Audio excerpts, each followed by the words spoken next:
Ladies and gentlemen, I would like to present you and hopefully give a dialogue with you on some of the important challenges that we face in the Arctic, but also to present the Government of Greenland thoughts of some of the opportunities that we share in the Arctic. The principle of sustainability, in particular environmental sustainability, has always been a part of Greenlandic culture and identity. In a modern context, this means that the management of living resources, from fish to seals and whales, is conducted in full accordance with scientific advice, as well as taking into account the traditional knowledge of our hunters and fishermen. 90% of Greenland's exports come from the sea. This is why we are entirely reliant on maintaining a balanced and reliable management of our resources. The hunting of marine mammals and seals is a vital component of everyday life and culture in Greenland, as it has been for thousands of years. It is a traditional and legitimate way of life that is based on the principle of sustainable use of living resources. The Greenlandic fisheries industry supplies the international market with seafood products such as shrimps, halibut, cod, redfish, mackerel, and capelin. And with changes in the climate, the occurrence of the other species are increasing.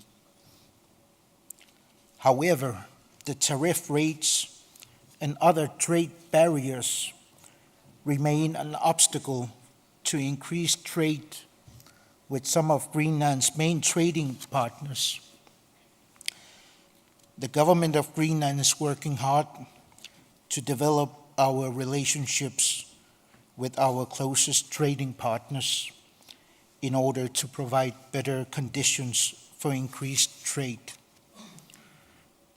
In order to better sustainably exploit the vast natural resources in our waters, we are working to further strengthen our independent Fisheries Advisory Research Center. By improving the exploitation of our fisheries or fish resources and securing better market access, we will create new growth and jobs in the fisheries sector so that our businesses and society will benefit from the opportunities and the resources. In Greenland, we are working to achieve a more self-sustaining economy in order to increase our self-determination.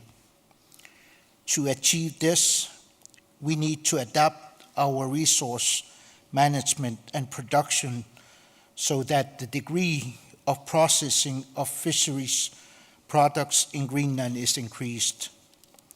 In this area, Iceland is a world leader and an inspiration also for the Greenlandic policymaking. We also have to focus on new markets and better exploit existing markets.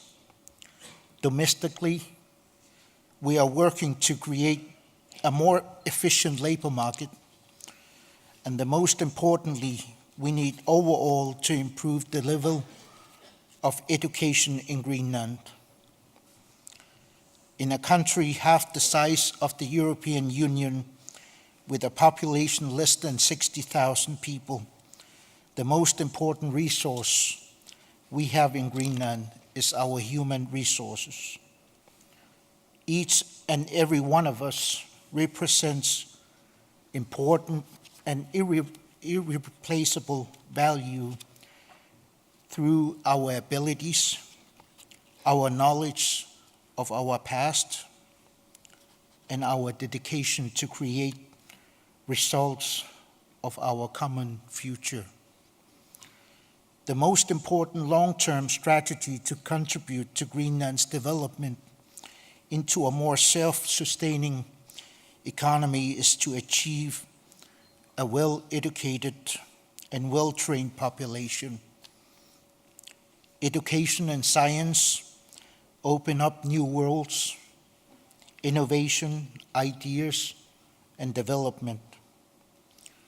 The Greenland government has a firm objective for our youth to pursue education and study, both in Greenland and overseas. An important area in Greenland to develop is our tourism sector. To have a successful tourism sector, it is key that we, over the coming years, improve access to Greenland. This is why the Government of Greenland is committed to strengthening the country's infrastructure by focusing on construction of new runways and extending existing runways. The construction of the new port in Nuuk and extension of the port in Qangaqsuaq are other important initiatives because the improvement of the port conditions also opens up for increased cruise ship tourism in Greenland.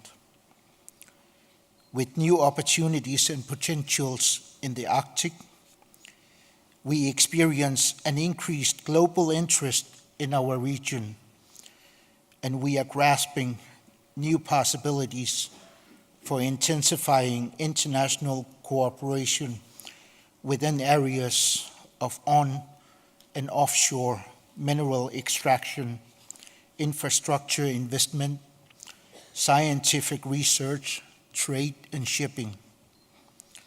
My government recognizes the need for maintaining and developing partnership to promote trade and investments and securing a sustainable development for our people.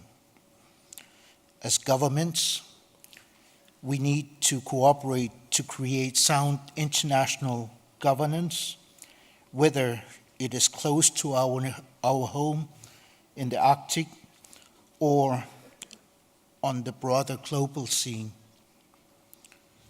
As we all know, the Arctic is becoming a global hotspot, with temperatures increasing twice as fast as in the rest of the world.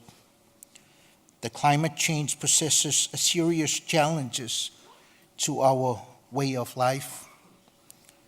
However, it is important to note that the challenges we face in some areas can be turned into opportunities.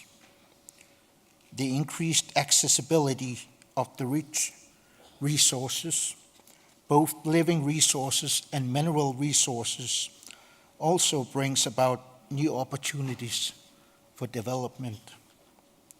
This wealth has to be managed in a way where we are actively empowered to make decisions for the benefit of our population.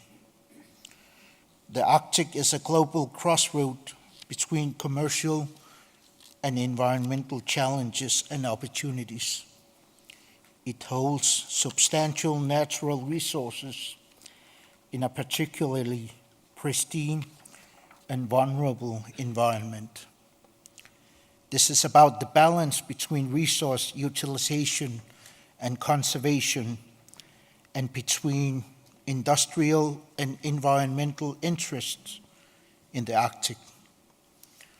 How do we utilize the possibilities opening up to secure a sustainable growth for our communities in an environmentally responsible way? The fishermen and hunters in the Arctic experience increased difficulties sustaining their traditional lifestyle as the ice recedes and the snow cover disappears. This makes transportation on ice more challenging as hunters and fishermen depend on the ice to travel on. Climate change is truly threatening the livelihoods of the Arctic hunters and fishermen.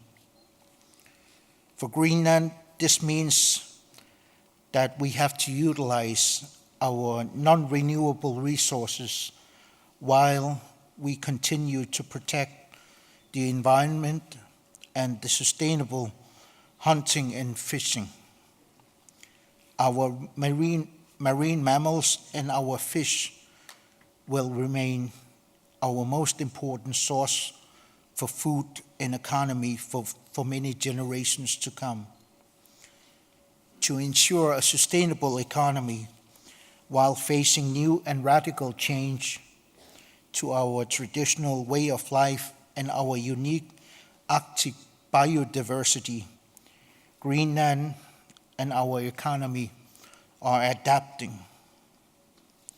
Greenland is exploring new opportunities within tourism, agriculture, energy, in mineral resource extraction, and in industrial development based on hydropower. New deposits of minerals, rare earth elements, and gems are becoming more accessible as the ice sheet recedes. This forms the basis of a new mining industry in Greenland.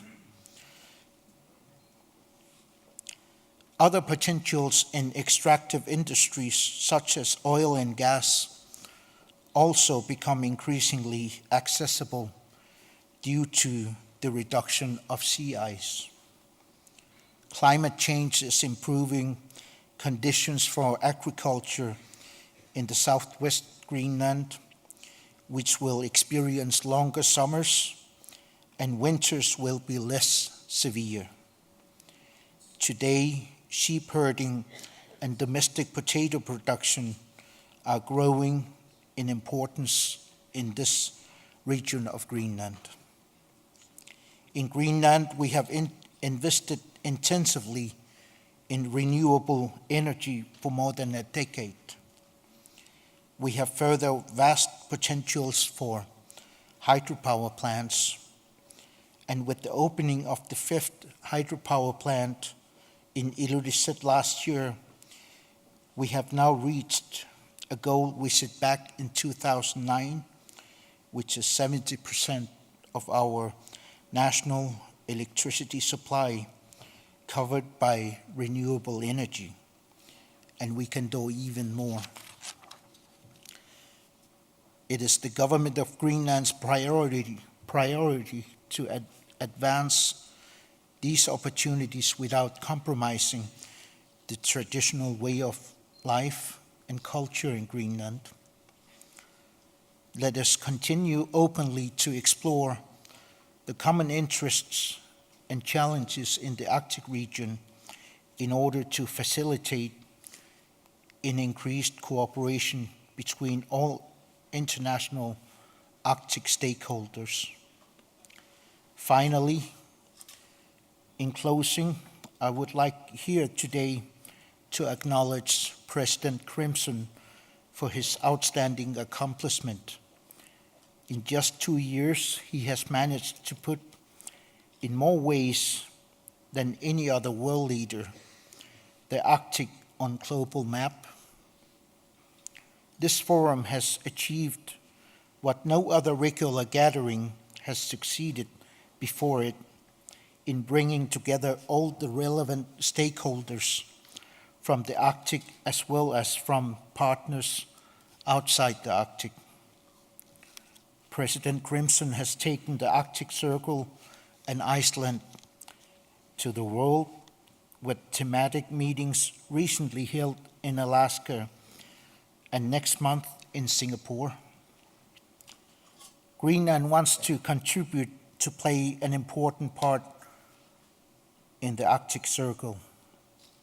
Greenland has agreed to host an Arctic Circle meeting, which will take place in Nuuk on May 18th to 19th in 2016.